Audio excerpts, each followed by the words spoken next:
بسم اللہ الرحمن الرحیم۔ السلام علیکم ناظرین، چند بار کوئی سبھی درود شریف پڑھ لیں تاکہ ہمارا یہ وقت دنیا آخرت میں مفید ثابت ہو سکے۔ سخت اعتراض کرنے والا تسبیح خانے کا دیوانہ کیسے ہوا؟ یہ نومبر سن 2023 کا میگزین ہے اور اس کا ایک کالم سے میں ایک کالم پڑھوں گا، تو ویڈیو مکمل دیکھیے تاکہ سمجھ آئے۔ چینل کو سبسکرائب، میگزین سننے کے لیے کریں، لائک اور کمنٹ صرف اس صورت میں کریں جب آپ کو ان کالموں سے عملی زندگی میں فائدہ حاصل ہو رہا ہو۔ چلتے ہیں اپنے کالم کی جانب۔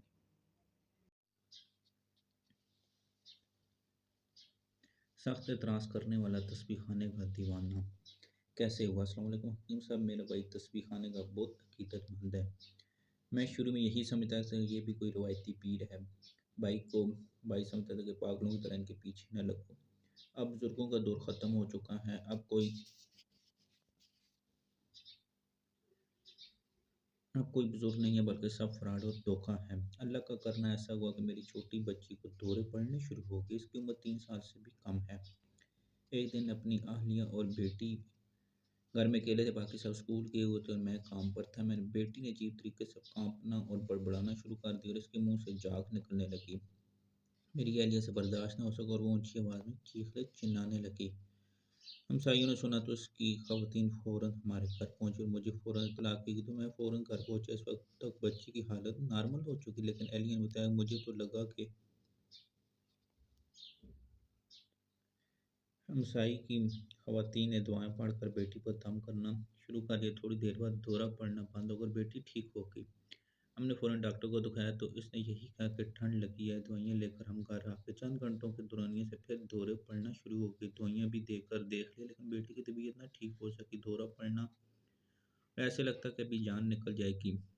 بھائی کو پتہ چلا تو وہ بھی ملنے آ گیا۔ مجھے کہنے لگا بھائی آپ ہمیشہ تسبیح خانے پر اعتراض کرتے ہیں، لیکن ایک بار اس مشکل گھڑی میں آپ میری بات مانیں اور بیٹی کو لے کر میرے ساتھ ہجویری محل چلیں۔ بھائی کچھ عرصے سے ہجویری محل کی خدمت میں شامل تھے، وہاں آتے جاتے رہتے۔ بیٹی کی حالت کسی بھی علاج سے ٹھیک نہیں ہو رہی تھی، نہ ہی ان کا مسئلہ ڈاکٹروں کی سمجھ میں آ رہا تھا۔ میں نے مجبوراً بھائی کی بات مانی اور بیٹی کو لے کر بھائی کے ہمراہ ہجویری محل پہنچ گئے۔ بیٹی کو وہاں موجود خاص اعمال کرائے، اصحاب کہف کے نام اور اونٹ کی ہڈی کا عمل، یا کہاروں کا عمل اور اللہ کے نام کے جلموں کا عمل اور حاجات کے لیے خاص نقش کا عمل کرایا۔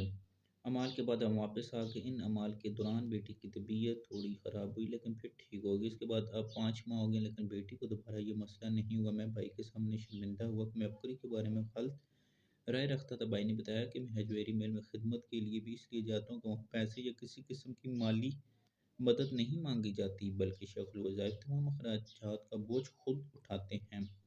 تو ناظرین، اللہ والوں کی جو درگاہیں ہوتی ہیں وہ اعمال سے پر نور ہوتی ہیں، اس لیے کوشش کیا کریں آپ کے نزدیک جو بھی آپ کا شیخ ہے، نہیں تو پھر تسبیح خانے سے نسبت جوڑیں اور خیر دنیا میں بھی پائیں، آخرت میں بھی پائیں اور دعاؤں میں یاد رکھیں۔ السلام علیکم ورحمۃ اللہ۔